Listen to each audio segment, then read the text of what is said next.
أعوذ بالله من الشيطان الرجيم بسم الله الرحمن الرحيم يا أيها الذين آمنوا إن كثيرا من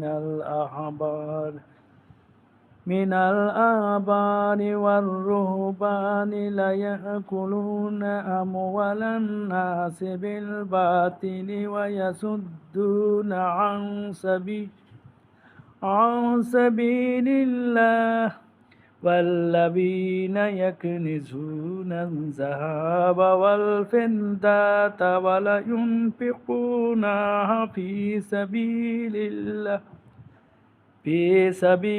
الله فبشرهم بعذاب আলীম। হে মুমিনগণ, নিশ্চয়ই ধর্মযাজক ও সংসার বিরাগীদের অনেকে মানুষের সম্পদ অন্যায়ভাবে ভোগ করে চলছে এবং আল্লাহর পথ থেকে লোকদের বাধা দিচ্ছে। যারা সোনা রূপা জমা করে রাখে এবং তা আল্লাহর পথে ব্যয় না করে তাদেরকে কঠোর শাস্তির সুসংবাদ শুনিয়ে দিন।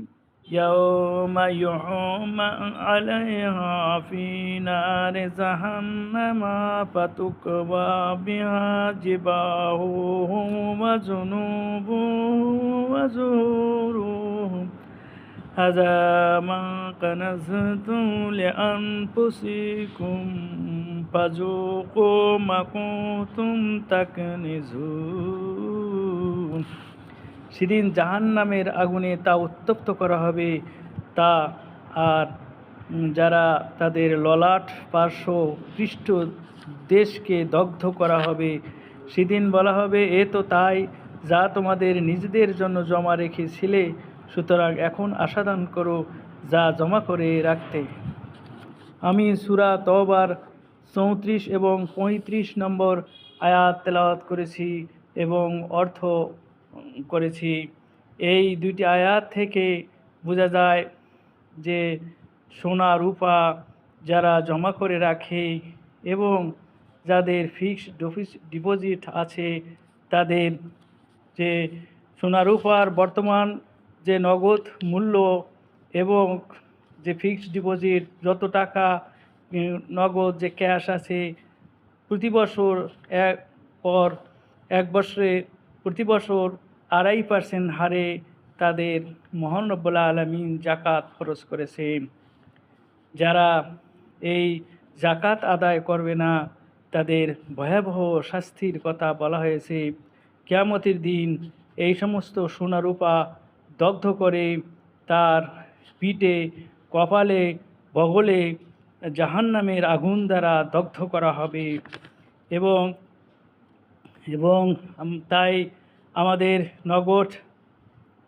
নগদ যা টাকা আছে এবং সোনা রূপা যা আমরা জমা করেছি তা 7.5 ভরি অথবা বর্তমান রূপার মূল্যে 2,30,000 টাকার বেশি হলেই 2,30,000 টাকা হলেই তার জাকাত খরচ হয়ে যাবে এবং সে কাজেই এই অনুসারে সোনা রূপার দাম ধরে এবং ফিক্সড ডিপোজিট নগদজাত ক্যাশ আছে তার ওপর 2.5% হারে জাকাত দিতে হবে।